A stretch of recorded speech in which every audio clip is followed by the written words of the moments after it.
يا أيها الذين آمنوا كتب عليكم الصيام كما كتب على الذين من قبلكم لعلكم تتقون. يا أيها الذين آمنوا كتب عليكم الصيام كما كتب على الذين من قبلكم لعلكم تتقون. شهر رمضان الذي أنزل فيه القرآن هدى للناس وبينات من الهدى والفرقان. الحمد لله وحده والصلاة والسلام على من لا نبی بعدہ اما بعد. الحمدللہ گزشتہ کل 10واں سپارہ مکمل ہو چکا تھا. قرآن کریم کا 1/3 حصہ ہمارا مکمل ہوا تھا. الحمدللہ والشکر للہ. آج کی تراویح میں 11واں سپارہ پڑھا گیا. 11واں سپارہ مکمل ہوا. 10ویں سپارے کے آخر میں اللہ رب العزت منافقین کا تذکرہ کر رہے تھے. ان کی کچھ خصلتوں کا، بری عادتوں کا تذکرہ کر رہے تھے، اس کے بارے میں بتا رہے تھے. یہاں 11ویں پارے کے شروع میں بھی یہی چیز چل رہی ہے. اور جیسے کہ ماقبل میں تذکرہ ہوا تھا کہ مسلمان جب جہاد کے لیے جا رہے تھے تو اس وقت یہ منافقین جو ہیں یہ طرح طرح کے بہانے کر کے، ہیلے بہانے گھڑ کے جہاد کے لیے نہیں گئے تھے، پیچھے ہی رک گئے تھے. کسی نے کہا کہ میں وہاں جاؤں گا تو فتنے میں مبتلا ہو جاؤں گا. کسی نے کہا پیچھے میرے گھریلو مسائل ہیں. مختلف حالت یہ لوگ ہیلے بہانے کر کے یہاں پہ رک گئے تھے. حالانکہ مسلمان اس سے زیادہ بری حالت میں تھے. جو خالص مؤمن تھے وہ، اور ان کے پاس زیادہ راہ بھی نہیں تھا. یہاں پہ فصل بھی پکی ہوئی تھی. اور میں نے آپ کو کل بتایا تھا کہ 950 میل جو کلومیٹر میں کیا جائے تو یہ تو 1300-1400 کلومیٹر بنتا ہے، اس سے بھی زیادہ. اتنے دور انہوں نے جانا تھا اور بالکل اسباب بھی نہیں تھے، لیکن پھر بھی مسلمان گئے تھے. تو اس چیز کو اللہ رب العزت یہاں پہ تذکرہ فرما رہے ہیں کہ اے نبی صلی اللہ علیہ وسلم، جب آپ غزوہ تبوک سے واپس لوٹیں گے تو یہی منافقین آپ کے پاس لوٹیں گے اور طرح طرح کے ہیلے بہانے کریں گے، بہانے تراشیں گے. کوئی آ کے کہے گا کہ میری فلاں مجبوری تھی، میں اس وجہ سے نہیں جا سکا، میں فلاں مجبوری کی وجہ سے نہیں جا سکا. اور اس طرح آ کے یہ لوگ آپ کے سامنے ہیلے بہانے کریں گے. اور فرمایا گیا کہ نہ صرف اپنی مجبوریوں کو پیش کریں گے بلکہ سخت قسمیں بھی کھائیں گے. جھوٹی قسمیں ہوں گی وہ، اگرچہ اللہ کی قسم کھائیں گے، نہ جانے کس کس چیز کی قسمیں کھائیں گے، اور قسمیں کھا کھا کے یقین دلائیں گے کہ ہماری مجبوریاں تھیں، اس وجہ سے ہم نہیں جا سکے. تو بہرحال اللہ رب العزت نے پہلے ہی آپ صلی اللہ علیہ وسلم کی بات بتلا دی تھی کہ جب آپ واپس آئیں گے تو اس طرح ہوگا، منافقین جو ہے یہ کریں گے. اور پھر جب آپ صلی اللہ علیہ وسلم تشریف لائے یہی ہوا. منافقین آئے اور جھوٹی قسمیں کھائیں اور بڑے وعدے وعیدے کیے کہ ہم آئندہ جو ہے جایا کریں گے آپ کے ساتھ، یہ وہ. آپ صلی اللہ علیہ وسلم نے اپنی بردباری کی وجہ سے، حلم کی وجہ سے، اپنے مزاج کی وجہ سے ان کے ساتھ درگزر کا معاملہ فرمایا اور ان کو معاف فرما دیا اور کچھ بھی نہ کہا. اچھا، یہ تو ہو گئے منافقین. کچھ ایسے صحابہ کرام تھے جو حقیقی مؤمن تھے، سچے مؤمن تھے، لیکن وہ نہیں جا سکے تھے. یہ کل 10 حضرات تھے. 10 حضرات تھے، 10 صحابہ کرام تھے جو کہ نہیں جا سکے تھے. ان میں سے 7 تو ایسے تھے کہ جن کو اس وقت جب آپ صلی اللہ علیہ وسلم روانہ ہو گئے اس کے بعد ان کو خیال ہوا کہ یہ تو ہم نے سستی کر دی، ہم نہیں جا سکے، دیر ہو گئی. ان کو اتنا زیادہ اس بات پہ ندامت ہوئی، اتنا احساس ہوا کہ آپ صلی اللہ علیہ وسلم اور پورا جو مسلمانوں کا قافلہ تھا اس کے واپس آنے سے پہلے ان 7 کے ساتھ نے یہ کیا کہ اللہ تعالیٰ سے توبہ مانگی، معافی مانگی، اور مدینہ منورہ میں جا کے مسجد نبوی میں جا کے جو مسجد کے ستون تھے ان کے ساتھ اپنے آپ کو باندھ دیا. دوسرے لوگوں کو کہا کہ ہم ادھر باندھ دو، اپنے آپ کو وہاں پہ باندھ دیا اور کہا کہ اب جب تک جو ہے آپ صلی اللہ علیہ وسلم آ کے ہمیں معاف نہیں کر دیں گے اور خود آپ صلی اللہ علیہ وسلم ہمیں نہیں کھولیں گے، ہم یہاں سے نہیں ہٹیں گے، نہ کچھ کھائیں گے نہ کچھ پئیں گے. اتنی زیادہ ان کو ندامت تھی اور اتنی زیادہ شرمندگی تھی ان کو. تو یہ ہوتا ہے سچے مومن اور منافق کا فرق، کہ سچے مومن سے بھی اگر لغزش ہو جائے، سستی ہو جائے تو وہ فوراً ندامت کا شکار ہو جاتا ہے، وہ اپنے فعل پہ معافی مانگتا ہے. جبکہ منافقین کیا کرتے ہیں؟ وہ فوراً آ کے ہیلے بہانے شروع کر دیتے ہیں، جھوٹی قسمیں کھانے لگ جاتے ہیں. یہ ان کا فرق ہے. تو بہرحال جب آپ صلی اللہ علیہ وسلم واپس تشریف لائے اس غزوے سے اور ان لوگوں کو دیکھا کہ یہ 7 صحابہ کرام جو ہے یہ انہوں نے اپنے آپ کو باندھا ہوا ہے ستونوں کے ساتھ، پلرز کے ساتھ. اور آپ سے پوچھا کہ کیا معاملہ ہے، یہ کیوں ان لوگوں نے اپنے آپ کو اس طرح باندھا ہوا ہے؟ تو آپ صلی اللہ علیہ وسلم کو پورا واقعہ بتلایا گیا کہ یہ جو ہے اپنی سستی کی وجہ سے یا کسی وجہ سے نہیں جا سکے تھے، اب ان کو احساس ہے، تو انہوں نے کہا کہ جب تک رسول اللہ خود آ کر ہمیں معاف نہیں کر دیتے، ہمیں اپنے ہاتھ سے نہیں کھولتے، ہم یہاں سے نہیں ہیں۔ تو پھر آپ صلی اللہ علیہ وسلم نے فرمایا کہ میں ان کو تب تک نہیں کھولوں گا جب تک اللہ رب العزت کوئی حکم نہیں فرما دیتے، اللہ رب العزت کوئی فیصلہ نہیں فرما دیتے، اور یہ لوگ اس طرح ہوئے۔ تو چنانچہ اللہ رب العزت نے بھی ان لوگوں کی توبہ فوراً قبول کی، اور پھر یہ آیت نمبر جو ہے 102 نازل ہوئی، جس میں فرمایا گیا، ترجمہ کچھ اس طرح ہے: اور کچھ لوگ وہ ہیں جنہوں نے اپنی کوتاہیوں کا اعتراف کر لیا ہے، انہوں نے ملے جلے عمل کیے، کچھ نیک کام کیے اور کچھ برے، امید ہے اللہ ان کی توبہ قبول کر لے گا، یقیناً اللہ بہت بخشنے والا مہربان ہے۔ تو اس آیت کے ذریعے ان حضرات کی توبہ کو قبول کیا گیا، اور آپ صلی اللہ علیہ وسلم، دیگر صحابہ کرام بہت زیادہ خوش ہے، بہت خوشی کا جو ہے سما تھا کہ ان کی توبہ قبول ہو گئی ہے۔ اس کے بعد اگلی آیت میں 103 نمبر میں صدقے کی 2 خاصیتیں بیان کی گئی ہیں صدقے کے بارے میں۔ پہلے نمبر پہ جو فرمایا گیا کہ صدقہ انسان کو گناہوں اور برے اخلاق سے پاک ہونے میں مدد دیتا ہے۔ صدقہ انسان کو 2 چیزوں سے بچاتا ہے، نمبر 1 گناہوں سے دور رکھتا ہے، نمبر 2 برے اخلاق سے صدقہ آپ کو بچاتا ہے۔ صدقہ اگر آپ دیں گے تو آپ براؤں سے بچ جائیں گے، اور برے اخلاق سے خود بخود آٹومیٹیکلی بچ جائیں گے۔ یہ ایک فارمولہ ہے، نسخہ ہے، اس پہ آپ لوگ عمل کر کے دیکھیے، یقیناً انشاءاللہ فائدہ ہوگا۔ اور دوسرا فرمایا کہ صدقے سے انسان کی نیکیوں میں ترقی اور برکت ہوتی ہے۔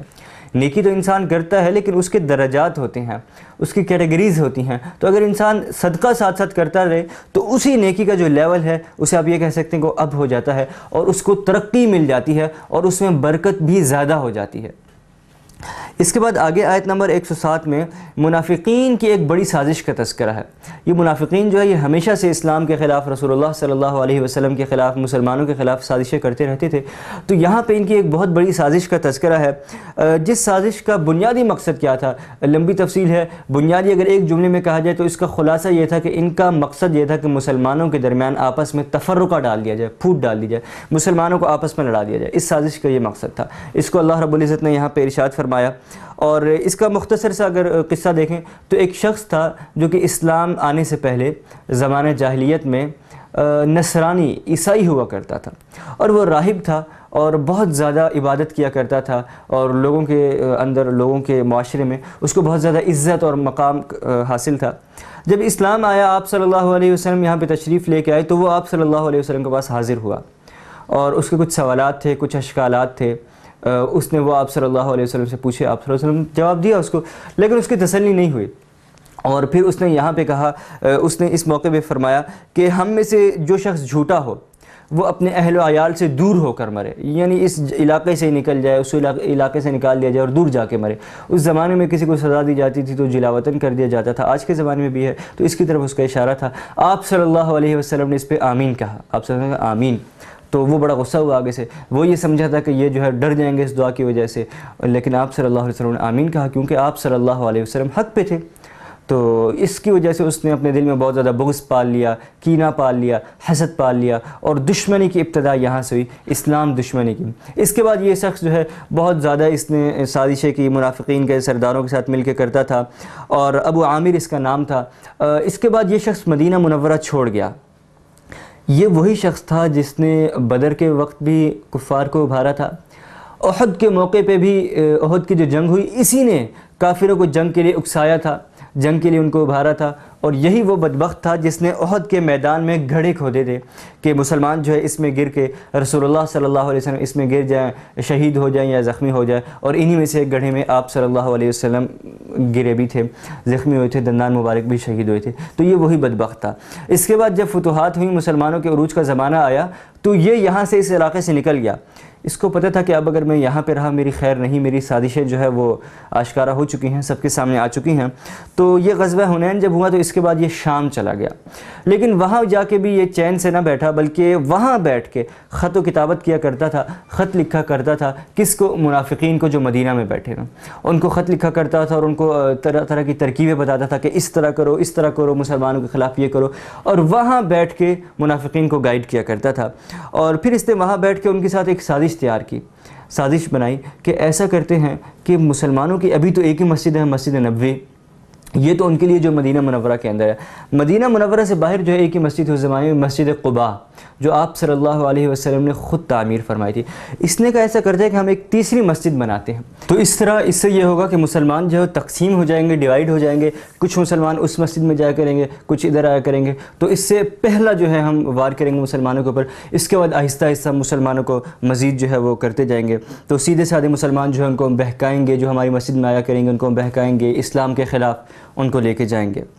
چنانچہ اس پہ انہوں نے عمل بھی کیا، اور قباء کے مقام پر یہ انہوں نے علاقے میں یہ عمارت بنائی، اور اللہ تعالیٰ نے اس کا نام مسجد زرار رکھا تھا کہ یہ مسجد زرار ہے۔ یہ انہوں نے مسجد بنائی ادھر، اور انہوں نے آ کے آپ صلی اللہ علیہ وسلم سے درخواست کی کہ بہت سے کمزور لوگوں کو وہ مسجد نبوی تو آ نہیں سکتے ہیں کیونکہ یہ شہر کے اندر جو باہر رہتے ہیں، تو مسجد قباء ہی ایک اور مسجد ہے، وہ بھی تھوڑی دور پڑتی ہے، تو ہم نے ذرا سائڈ پہ کر کے ایک اور مسجد بنائی ہے اس علاقے کے لوگوں کے لیے، جو کہ اس علاقے کے لوگوں کو سوٹ کرے گی، قریب رہے گی، تو لہٰذا وہ جماعت میں آ کے شریک ہو سکیں گے، آسانی سے شریک ہو سکیں گے، تکلیف نہیں پہنچے گی۔ تو انہوں نے آ کے آپ صلی اللہ علیہ وسلم سے کہا کہ آپ آ کے ابتدا میں وہاں پہ نماز پڑھا دیں تاکہ اس مسجد میں برکت ہو جائے۔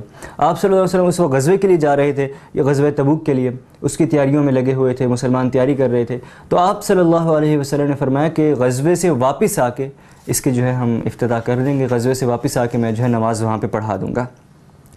لیکن اللہ رب العزت کو کیونکہ اس سب کے بارے میں علم تھا، اللہ رب العزت کو معلوم تھا، اللہ رب العزت نے اس غزوے کے واپس لوٹنے میں اور اس سے پہلے کہ آپ صلی اللہ علیہ وسلم جاتے اور نماز پڑھاتے، واپسی کے سفر پہ آپ صلی اللہ علیہ وسلم کو یہ پورا واقعہ بتلا دیا، ان کی کفار کی، منافقین کی جو سازش تھی اس کی حقیقت بتا دی۔ تو اس کے بعد آپ صلی اللہ علیہ وسلم یہ کس موقع پہ آیت نازل ہوئی تھی؟ مدینہ منورہ سے پہلے ذو اوان کے نام سے ایک مقام تھا، وہاں پہ تھے، تب یہ 2 آیتیں نازل ہوئیں، اور اس میں اللہ رب العزت نے اس کی حقیقت کھول دی اور فرمایا کہ یہاں پہ آپ نے نماز نہیں پڑھانی۔ تو جب آپ صلی اللہ علیہ وسلم کو معلوم ہوا اس کی حقیقت یہ ہے، اچھا یہ تو مسلمان کے خلاف سازش تھی اور اللہ تعالیٰ نے اس کو مسجد زرار قرار دیا ہے، تو پھر آپ صلی اللہ علیہ وسلم نے فوراً اسی مقام پہ ہی 2 صحابیوں کو جو ہے تشکیل کی، ان کو آپ صلی اللہ علیہ وسلم نے روانہ کیا کہ آپ لوگ جائیں اور اس عمارت کو، جو کہ انہوں نے مسجد بنائی ہے، مسجد ہے نہیں، مسجد اس مقصد کے لیے بنتی نہیں ہے جس مقصد کے لیے بنائی گئی ہے، یہ تو در حقیقت سازشی جو ہے انہوں نے ایک اپنا پوائنٹ بنایا جہاں پہ بیٹھ کے لوگ سازشیں کر سکیں، تو آپ جائیں اور اس عمارت کو گرا دیں۔ تو یہ 2 صحابہ کرام وہاں پہ گئے تھے، ایک مالک بن خثم اور ایک معن بن عدی رضی اللہ تعالیٰ عنہ، یہ وہاں پہ گئے اور انہوں نے اس کو جلایا، اس عمارت کو جلا کے جو ہے اس کو خاکستر کر دیا۔ اس کے بعد جو ہے اللہ رب العزت نے یہیں پہ اس کے مقابلے میں مسجد قباء کی تعریف فرمائی، کیونکہ یہ مسجد قباء کے مقابلے میں بنائی گئی تھی، تو اللہ رب العزت جو ہے مسجد قباء کی تعریف فرماتے ہیں اور کہتے ہیں کہ مسجد قباء وہ ہے کہ جس کی اسلام میں سب سے پہلی مسجد ہونے کا جس کو شرف حاصل ہے، اور جس کو آپ صلی اللہ علیہ وسلم نے خود بنایا ہے۔ اس کے بعد آگے فرماتے ہیں کہ مسجد قباء کی فضیلت یہ ہے کہ اس میں نماز پڑھنے والے پاکی اور صفائی کا خیال رکھتے ہیں، اور اس میں پاکی اور صفائی کا خیال رکھتے ہیں سے جو ہے جسم بھی اور باطن بھی، جسمانی اور باطنی دونوں قسم کی پاکی آ جاتی ہے کہ وہ ان دونوں کا خیال رکھتے ہیں۔ اس کے بعد آگے آیت نمبر 111 سے فرمایا کہ مومن کی جان اور مال کو اللہ رب العزت نے خرید لیا ہے، جتنے بھی مسلمان ہیں ان کی جان اور مال کو اللہ رب العزت نے خرید لیا ہے، اور اس چیز کو کہ اللہ رب العزت کے یعنی ہم جو ہے اللہ رب العزت کے سپرد ہو چکے ہیں، ہم اللہ رب العزت کی ملکیت میں ہیں، اس کو بڑی کامیابی اور بڑی اعزاز والی بات فرمائی ہے، اور فرمایا کہ جو یہ اہل ایمان ہیں ان کی 9 صفات ہیں، وہ 9 صفات کون سی ہیں یہ ہم دیکھتے ہیں جو کہ ہر مومن کو اپنے اندر پیدا کرنی چاہیے۔ دیکھیے یہ جو ہم خلاصہ یہاں پہ بیان کرتے ہیں اس کا مقصد کیا ہے کہ مختصر ہر چیز کا ہلکا سا ٹچ آپ کو بتاتے جاتے ہیں، اس پہ عمل بھی کرنا ہے۔ اب یہاں پہ جو 9 صفات ہیں، یہ ان صفات کا کیا مقصد ہے؟ اس کا مقصد یہ ہے کہ ان کو اپنی عملی زندگی میں لائیں۔ اللہ رب العزت کہہ رہے ہیں کہ یہ مومن کی صفات ہیں، تو اگر ہم مومن بننا چاہتے ہیں تو ہم ان صفات کو اپنائیں۔ سب سے پہلی یہ ہے کہ وہ توبہ کرنے والے ہیں، جیسے کہ گزشتہ آپ نے ماقبل میں دیکھا کہ اگر کوئی لغزش، کوئی کوتاہی ہو بھی گئی تو فوراً اس پہ توبہ کرتے ہیں، توبہ کرنے والے ہیں۔ نمبر 2 فرمایا عبادت کرنے والے ہیں، عبادت کرتے ہیں، یہ ان کی صفت ہے۔ تیسرے نمبر فرمایا کہ اللہ رب العزت کی حمد بیان کرتے ہیں، اللہ رب العزت کی تعریف، مدح کرتے ہیں، ہر وقت ان کی زبان میں اللہ رب العزت کی تعریف جو ہے، مدح جو ہے وہ رواں ہوتی ہے۔ چوتھے نمبر پہ فرمایا کہ روزہ رکھنے والے، الحمدللہ رمضان چل رہا ہے، ہم سب روزے رکھ رہے ہیں، تو روزوں میں لیکن یاد رکھیے کہ روزہ رکھنے کے ساتھ ساتھ جو منکرات ہیں، ایسی چیزیں جو آپ کے روزے کو خراب کر دیتی ہیں، ان سے بھی بچنا ہے، جو کہ انشاءاللہ آگے ہم آپ کو تفصیل سے بتائیں گے۔ اس کے بعد آگے فرمایا کہ رکوع کرنے والے ہیں، پھر فرمایا سجدہ کرنے والے ہیں۔ الحمدللہ ہم نمازیں تو پڑھتے ہیں فرض، لیکن اس کے ساتھ ساتھ رمضان المبارک میں روزانہ ہمیں 40 مرتبہ جو ہے زیادہ اضافی رکوع کرنے کی توفیق ہوتی ہے، اور اسی طرح جو ہے اتنی مرتبہ ہمیں زیادہ سجدہ کرنے کی توفیق ہوتی ہے جو ہم تراویح پڑھتے ہیں۔ تو یہ مؤمنین کی صفات ہیں، اللہ رب العزت ہمیں موقع دے رہے ہیں کہ ہم مؤمنین والی صفات کو اپنائیں۔ اس کے بعد آگے جو ہے فرمایا نیک کاموں کا حکم دینے والے ہیں، یہ جو 7ویں نشانی ہے، 7ویں صفت ہے کہ نیک کاموں کا حکم کرتے ہیں اور برائی کے کاموں سے روکتے ہیں۔ 8ویں یہی ہوگی، بری باتوں سے منع کرتے ہیں۔ نمبر 9 فرمایا کہ اللہ کی حدود کی حفاظت کرنے والے ہیں، نیکی کا حکم بھی کیا، برائی سے روکا بھی صحیح۔ اب دیکھا کہ کہیں پہ اللہ کی جو حدود ہیں، حدود اللہ جو ہے وہ ٹوٹ رہی ہیں۔ حدود اللہ کیا تھی وہ ہم آپ کو گزشتہ 3 دن قبل کی تراویح میں تفصیل سے بتا چکے ہیں۔ اللہ رب العزت نے فرمایا کہ تلک حدود اللہ، یہ اللہ کی حدود ہیں، جو اللہ اور اللہ کے رسول کے اطاعت کرتا ہے، حدود کی پاسبانی کرتا ہے، اس کو جنت میں داخل کیا جاتا ہے۔ یہ سب تذکرہ گزر چکا، تو اب یہ فرمانے کہ مؤمن کی صفت ہے کہ وہ اللہ کی حدود کی جو حفاظت کرتا ہے۔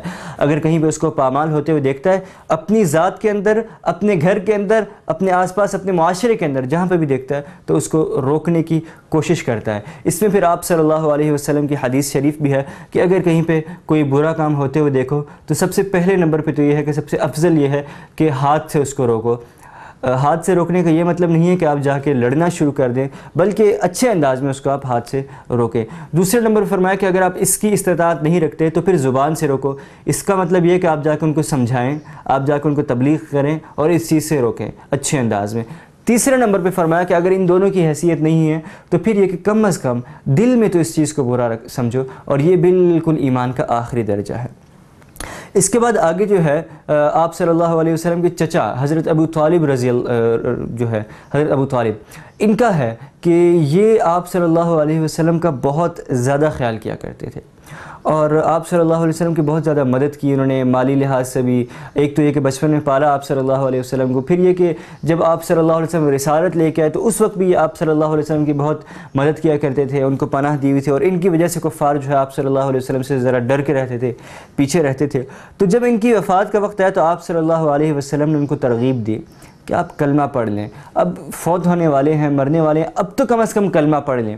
اور روایت میں آتا ہے کہ دل سے وہ اسلام کو قبول کر بھی چکے تھے، یعنی قبول کرنے سے مراد یہ ہے کہ اسلام کی حقانیت کو مان چکے تھے، دل میں وہ مانتے تھے کہ میرا جو بھتیجا ہے محمد یہ سچا ہے، یہ جو مذہب لائے سچا ہے۔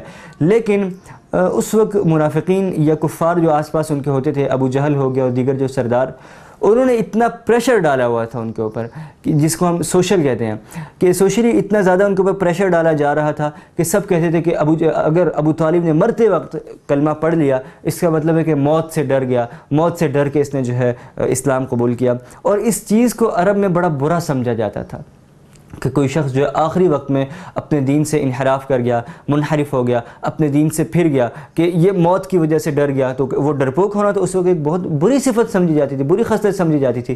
تو اس لیے ابو طالب نے جو ہے کلمہ آخر وقت تک نہیں پڑھا اور مسلمان نہیں ہوئے۔ تو آپ صلی اللہ علیہ وسلم نے ان کی وفات کے بعد فرمایا تھا کہ میں اس وقت تک ان کے لیے دعا کرتا رہوں گا، استغفار کرتا رہوں گا، کہ جب تک مجھے اس سے منع نہ کر دیا جائے، یا تو ان کی بخشش کر دی جائے یا مجھے ان سے منع کر دیا جائے۔ تو اس وقت اللہ رب العزت نے پھر یہ والی آیات نازل فرمائی جن کا ترجمہ ہے آیت نمبر 113 کہ نبی کو یہ زیب نہیں دیتی یہ بات کہ اور نہ دوسرے مؤمنوں کو کہ وہ مشرکین کے لیے مغفرت کی دعا کریں چاہے وہ رشتہ دار ہی کیوں نہ ہو۔ اس کی وجہ بھی آگے بتا دی۔ وجہ یہ ہے کہ جب ان کے لیے یہ بات واضح ہو چکی کہ وہ دوزخی لوگ ہیں، اس کے بعد آپ کیوں ان کے لیے دعا کر رہے ہیں؟ جب اللہ رب العزت نے فرما دی کہ دوزخی ہیں، جہنمی ہیں، پھر چاہے آپ کے رشتہ دار ہیں، قریبی عزیز و اقارب ہیں، ان کے لیے دعا نہیں کرنی چاہیے۔ تو یہاں سے اس میں آپ صلی اللہ علیہ وسلم کو بھی کہا جا رہا ہے، اور اس کے علاوہ کچھ صحابہ کرام تھے، ظاہری بات ہے ان کے بھی رشتہ دار کفار تھے، رشتہ داریاں تھیں، خاندان تھے، کسی کا باپ، کسی کی ماں، کسی کا بھائی جو ابھی تک ایمان نہیں لائے اور فوت ہو گئے تھے۔ تو پھر صحابہ کرام کو ان کے لیے فکر ہوتی تھی، ظاہری بات ہے ہر شخص کو فکر ہوتی ہے کہ میرا باپ ہے، میری ماں ہے جو اسلام لائے بغیر فوت ہو گئے، تو اب وہ عذاب میں ہوگا، تو ان کے لیے دعا کرتے تھے، استغفار کرتے تھے۔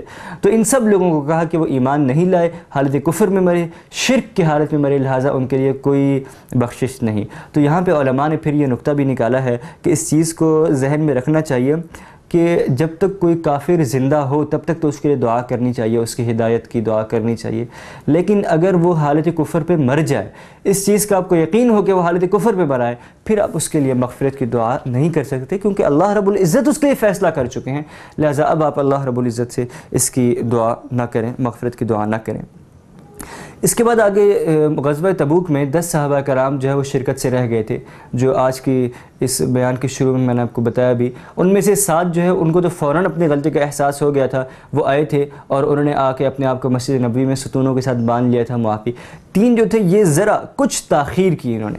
یہ 3 صحابہ کرام کون سے تھے؟ ان میں حضرت کعب بن مالک، حضرت حلال بن امیہ اور مرارہ بن ربیع رضی اللہ عنہم تھے۔ ان تینوں نے بھی بالآخر یعنی کچھ تھوڑی سی تاخیر ہوئی ان سے۔ اس کے بعد انہوں نے بھی اپنے جرم کا اعتراف کیا، بہت نادم ہوئے، پشیمان ہوئے، حسرت ہوئی کہ کاش ہم بھی چلے جاتے، اور پھر انہوں نے اپنی غلطی کو تسلیم کیا، توبہ مانگی۔ لیکن آپ صلی اللہ علیہ وسلم نے ان کے بارے میں یہی کہا کہ جو اللہ رب العزت فیصلہ فرمایا، اللہ رب العزت نے ان کے فیصلے کو تھوڑا سا مؤخر کیا، تھوڑی سی تنبیہ کرنے کے لیے، تھوڑا سا سرزنش کرنے کے لیے۔ 50 دن تک اس معاملے کو ٹالے رکھا۔ 50 دن کے بعد ان کے لیے حکم آیا ان کی توبہ کا، ان کی معافی کی قبولی کا۔ لیکن یہ ایسے مخلص لوگ تھے کہ اس 50 دن تک یہ لوگ بالکل بھی اپنے ارادے سے پیچھے نہیں ہٹے، اور یہ 50 دن بڑے مشکل تھے، ان کا پورے مدینہ نے سوشل بائیکاٹ کر دیا تھا۔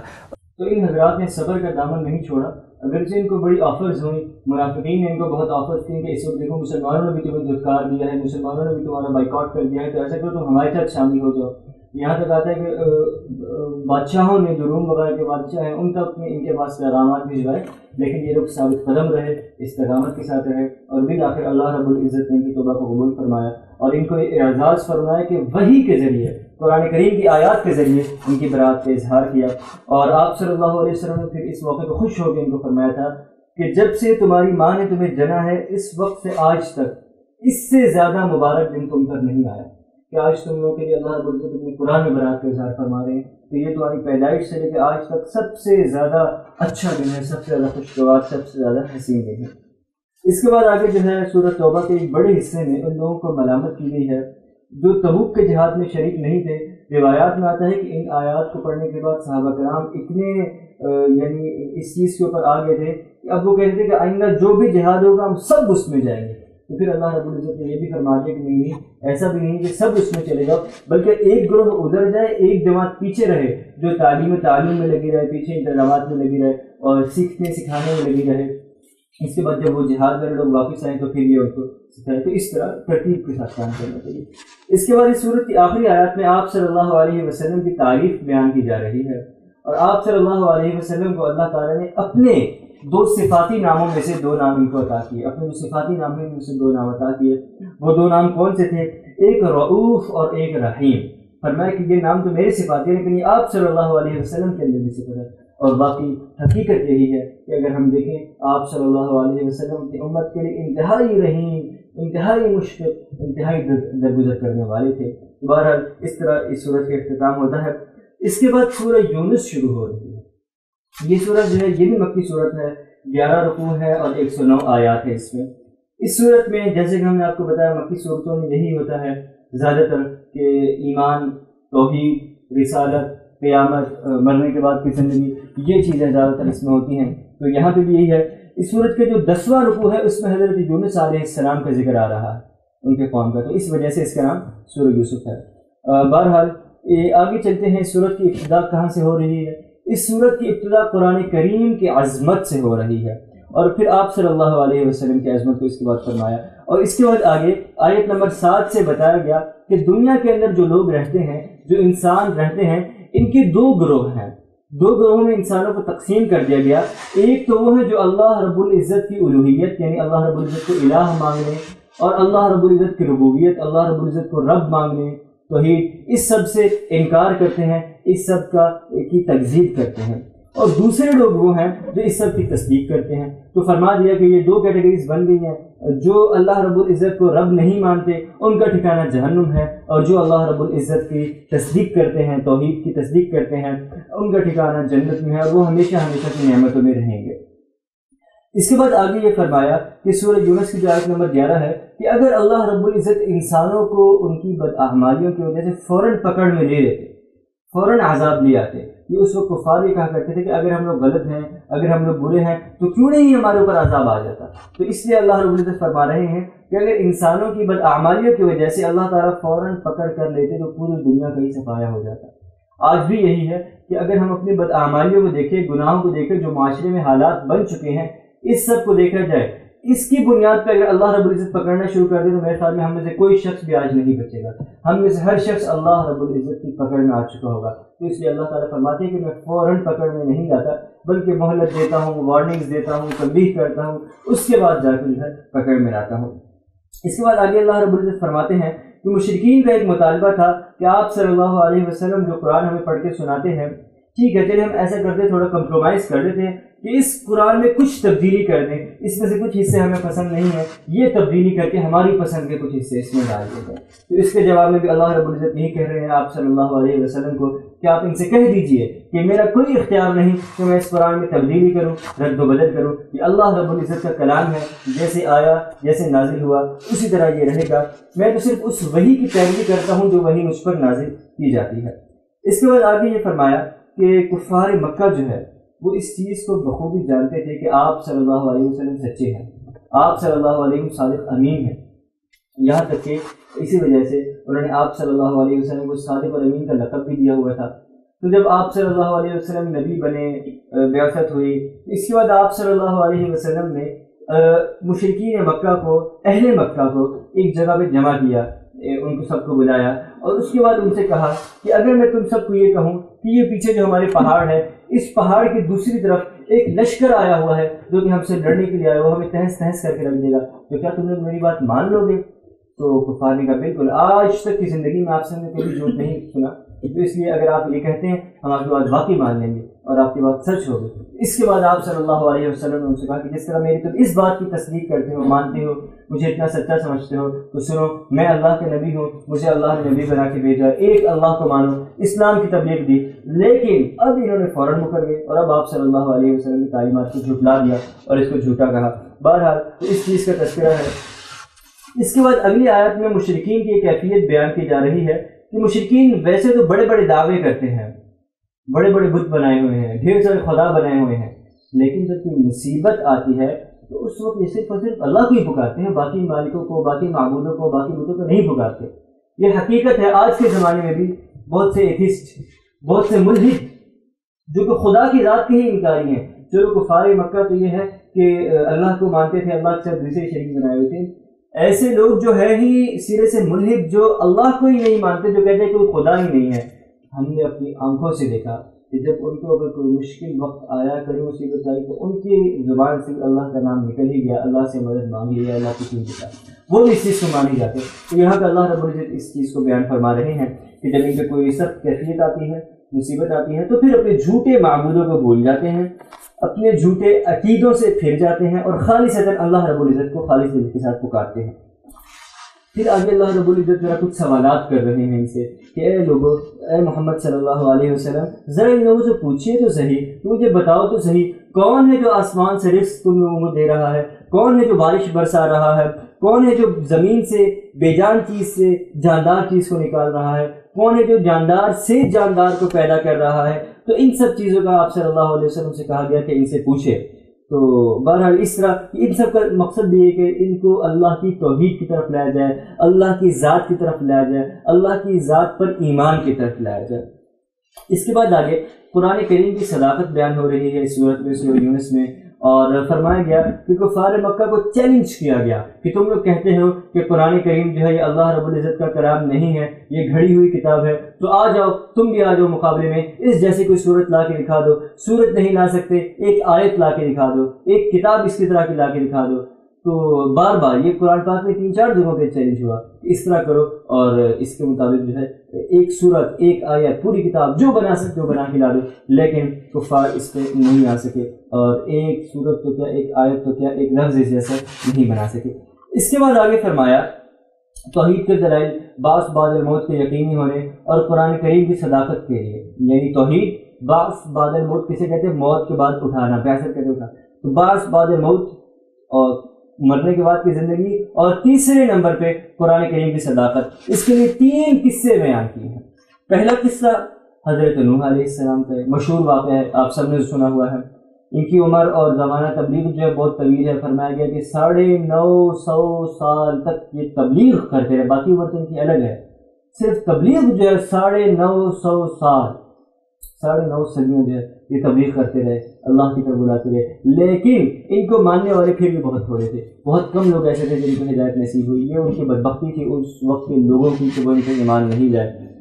اور اس کے بعد آگے جو ہے حضرت موسیٰ علیہ السلام کا قصہ ہے، پھر حضرت ہارون علیہ السلام کا قصہ ہے۔ حضرت موسیٰ علیہ السلام اور ہارون علیہ السلام کا قصہ اکٹھے یہ کیونکہ ایک ہی وقت میں نبی تھے، اور ان کو فرعون کے زمانے میں، فرعون کے مقابلے کے لیے بھیجا گیا تھا، اس زمانے میں اس کے مقابلے میں ان کو نبی بنایا گیا تھا، تو ان کا قصہ ہے۔ اس کے بعد آگے حضرت یونس علیہ السلام کا مشہور قصہ ہے کہ کس طرح وہ کشتی میں سوار ہوئے، کشتی میں کہیں پہ جا رہے تھے، جب وہ اپنی قوم سے مایوس ہو چکے تھے اس وقت کا واقعہ ہے کہ اپنی قوم سے مایوس ہو کر بالآخر انہوں نے اپنی قوم سے نکل جانے کا فیصلہ کیا، اپنی قوم سے نکل گئے، ساحل سمندر پہ آئے، کشتی جا رہی تھی، کشتی میں سوار ہو گئے کہ میں اپنی قوم کو چھوڑ کے جا رہا ہوں، پیچھے ان کے اللہ کا عذاب آ جائے۔ لمبا قصہ ہے۔ کشتی میں جب بیٹھے تو کشتی جو ہے ڈوبنے کے قریب ہو گئی، سمندر میں طوفان آ گیا اور کشتی ڈوبنے کے قریب تھی۔ اس وقت کشتی والوں نے کہا کہ معلوم ہوتا ہے ہمارے میں کوئی ایسا بندہ ہے جس کو اس کشتی میں نہیں ہونا چاہیے، تو کوئی بھاگا ہوا غلام ہے اس کشتی کے اندر، اللہ کا غصہ اس لیے آ رہا ہے، کوئی بھاگا ہوا غلام ہے۔ تو ایسا کرتے ہیں کہ ہم قرآن اندازی کرتے ہیں، پتہ چل جائے گا کون ہے، تو قرآن اندازی کے ذریعے جس کا نام آئے گا اس کو ہم یہ ڈال دیتے ہیں۔ پہلے اس طرح نہیں، بلکہ پہلے انہوں نے یہ کہا کہ ایسا کرتے ہیں ہم سب سے پوچھتے ہیں۔ پوچھا گیا تو حضرت یونس علیہ السلام نے خود کہہ دیا کہ میں وہ شخص ہوں جس کی وجہ سے اس کشتی میں آیا۔ وہ حضرت یونس کو پہچان گئے، بڑی عزت کی، انہوں نے کہا نہیں آپ ایسے نہیں ہو سکے۔ تو حضرت یونس سے پھر کہا کہ نہیں میں ہوں۔ بالآخر انہوں نے کہا کہ قرآن اندازی کرتے ہیں۔ قرآن اندازی کی کہ حضرت یونس علیہ السلام کا نام نکلا کہ ان کو سمندر میں پھینکا گیا۔ پھر انہوں نے کہا نہیں یار دوبارہ قرآن اندازی کرتے ہیں۔ وہ حضرت یونس کو بچانا چاہ رہے تھے، اللہ کے نیک بندوں سے ہر کسی کو محبت ہوتی ہے۔ تو بہرحال دوبارہ قرآن اندازی کی گئی، پھر ان کا نام آیا، تیسری مرتبہ قرآن اندازی کی گئی، پھر ان کا نام آیا۔ بالآخر انہوں نے کہا کہ ٹھیک ہے ان کو پانی میں پھینک دیا جائے، اس کے علاوہ کچھ اور نہیں۔ تو ان کو جب سمندر میں پھینکا گیا کشتی سے، وہاں ایک بہت بڑی مچھلی تھی جو کہ منہ کھول کے شاید اللہ کی طرف سے، یقیناً اللہ کی طرف سے وہاں پہ تھی، اس نے منہ کھولا ہوا تھا۔ حضرت یونس علیہ السلام سیدھا اس مچھلی کے اندر چلے گئے اور اس مچھلی کے اندر سے یہ کئی دنوں تک رہے اور اس مچھلی نے ان کو نگل لیا۔ مچھلی کے پیٹ کے اندر بھی اللہ رب العزت نے ان کو زندہ رکھا، اور کچھ دنوں کے بعد جب اللہ رب العزت کی طرف سے حکم ہوا، اس مچھلی نے ان کو سمندر پر آ کے اگل دیا، لیکن اس کے اندر رہنے کی وجہ سے کیونکہ اس کے ایک تعفن تھا، بہت گرم یعنی جو ماحول تھا، تو جب یہ واپس آئے ان کے پورے جسم پہ، جب اس کو اگلا گیا پورے جسم پہ دانے ہی دانے تھے، پوری جلد جو ہے وہ گل سڑ چکی تھی۔ تو اس موقع پہ اللہ رب العزت نے کیا کیا، ان کے لیے وہیں پہ سمندر کے کنارے ہی ایک بیل جو تھی وہ لگا دی گئی جس میں نرم نرم سا پھل ہوتا تھا، یہ اس کو کھاتے تھے، اور اس سے اللہ رب العزت نے ان کو دوبارہ جو ہے زندگی عطا فرمائی۔ سورہ یونس کی جو ابتدا تھی یہ بھی قرآن کریم کی تذکرے سے ہوئی تھی۔ میں نے آپ کو بتایا قرآن کریم کی عظمت کے ساتھ ہو رہی تھی، قرآن کریم کی رفعت، مرتبت، بلندی، بلند مقام کی طرف سے ہو رہی تھی، اور اس کی انتہا بھی یہی ہو رہی ہے کہ یہ کتاب سچی ہے، اس کی اتباع کرو۔ فرمایا کہ اے انسانوں تمہارے پاس تمہارے پروردگار کی جانب سے قرآن آ چکا ہے، تو جو کوئی ہدایت حاصل کرتا ہے تو اس ہدایت کا فائدہ اسی کو ہوگا۔ دیکھیں یہ مضمون قرآن میں بار بار آتا ہے کہ اگر تم نقصان کرو گے وہ بھی اپنے لیے کرو گے، اگر کوئی بھلائی کا کام کرو گے وہ بھی اپنے لیے۔ تو یہاں پہ بھی دوبارہ اسی مضمون کو لایا گیا کہ اگر تم اس قرآن سے ہدایت حاصل کرتے ہو تو یہ ہدایت تمہارے ہی لیے ہے، اس سے تمہیں کو فائدہ ہونا ہے، اور جو کوئی گمراہی اختیار کرے گا اس کی گمراہی کا نقصان تو خود اسی کو ہوگا۔ اس گمراہی کا نقصان نہ اللہ رب العزت کی ذات کو ہونا ہے، نہ فرشتوں کو ہونا ہے، نہ انبیاء کو ہونا ہے، نہ جنت دوزخ کو ہونا ہے، اس کا نقصان صرف اور صرف مجھے ہونا ہے۔ لہٰذا فرمایا کہ اپنے ساتھ نقصان نہ کرو، اپنے ساتھ بھلائی کرو۔ اللہ رب العزت کو ہماری محتاجی نہیں، اللہ کے دین کو، اللہ کے قرآن کو ہماری ضرورت نہیں، ہمیں اللہ کے دین کی ضرورت ہے، ہمیں اللہ کے قرآن کی ضرورت ہے۔ تو فرمایا گیا کہ آگے بڑھو اور آگے بڑھ کر اس کو تھام لو اور اس کے ذریعے فلاح اور کامیابی پا لو۔ دعا ہے کہ اللہ رب العزت ہمیں اس سب کے مطابق عمل کرنے کی توفیق عطا فرمائے۔ وآخر دعوانا ان الحمد للہ رب العالمین۔ يا أيها الذين آمنوا كتب عليكم الصيام كما كتب على الذين من قبلكم لعلكم تتقون. يا أيها الذين آمنوا كتب عليكم الصيام كما كتب على الذين من قبلكم لعلكم تتقون. شهر رمضان الذي أنزل فيه القرآن هدى للناس وبينات من الهدى والفرقان.